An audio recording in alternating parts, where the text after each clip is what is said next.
दूर जंगल में कालू नाम का कौवा रहता था। वो बहुत ही दिलफेक था। एक दिन उसकी मुलाकात गोरी कौवी से होती है। इतनी सुंदर कौवी तो मैंने पूरे जंगल में नहीं देखी। काश मेरी शादी इस कौवी से हो जाए। इसी तरह कालू कौवे को एक बार में देखते ही गोरी को वो बहुत पसंद आता है और वो शादी कर लेते हैं। अरे गोरी बहन, ये अचानक शादी कब कर ली? हमें तो दूसरों से पता चला, आप तो कुछ बताती ही नहीं है।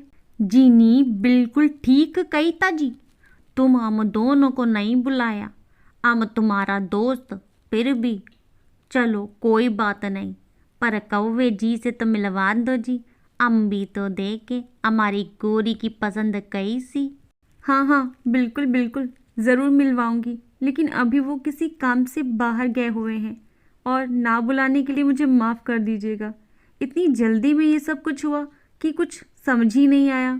ऐसे ही वो तीनों आपस में बातें कर रही थी कि कालू वहाँ आ जाता है, पर पता नहीं क्यों वो जब चीनी और चीची की आवाज़ सुनता है तो खिड़की में उन्हें देखकर ही वहाँ से वापस चला जाता है। अरे, आप कहाँ रह गए थे? मेरी सहेलियाँ आई थी, आपसे मिलना चाहती थी, पर पता नहीं क्यों आपको इतनी देर हो गई, नाराज़ होकर गई है मुझसे। गोरी तो बस बोले जा रही थी। दूसरी तरफ कालू के पसीने पे पसीने छूटे जा रहे थे। पता नहीं आखिर कालू को किस चीज़ का डर था।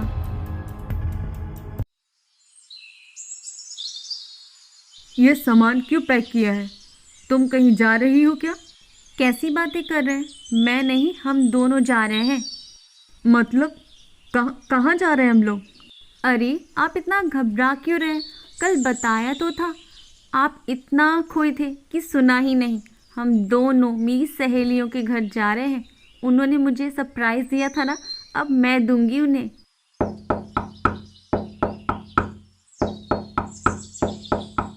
अरे कौन हो तुम? क्यों दरवाजा खटखटाए जा रही हो जिनी का? अरे बुआ, आपने मुझे पहचाना नहीं? मैं गोरी, याद आया आपको? अरे गोरी, मेरी बच्ची कितनी बड़ी हो गई। छोटी सी थी जब यहाँ से गई थी। माफ़ करना बेटा, अब मेरी आंखें साथ नहीं देती तो पहचान नहीं पाई। मेरा चश्मा भी टूट गया है।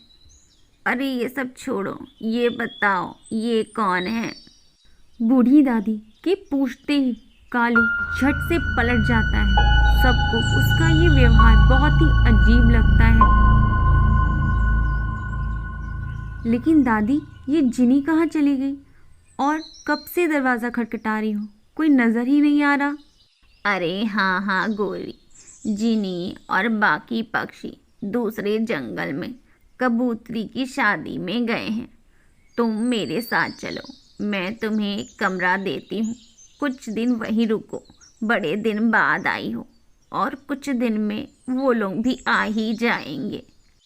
बूढ़ी दादी उन्हें एक कमरा दे देती है जहाँ वो दोनों रहने लगते हैं।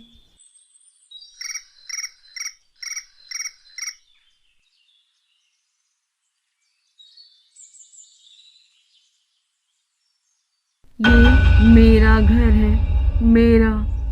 तुम यहाँ नहीं रह सकती। निकल जाओ यहाँ से। निकल जाओ, निकल जाओ, निकल जाओ, निकल जाओ, निकल जाओ, निकल जाओ। सुनिए, कल बहुत बड़ा अजीब सपना देखा मैंने। शायद घर में कोई है। एक कवि बार बार बोल रही थी, ये मेरा घर है, मेरा, निकल जाओ यहाँ से। मुझे कुछ समझ नहीं आ रहा। गोरी की बातें सुनकर कालू बहुत ज़्यादा घबरा जाता है। घबराते हुए वो बोलता है, क्या? ये क्या कह रही हो? अरे नहीं नहीं, ये बस एक सपना था। तुम कुछ ज़्यादा सोच रही हो।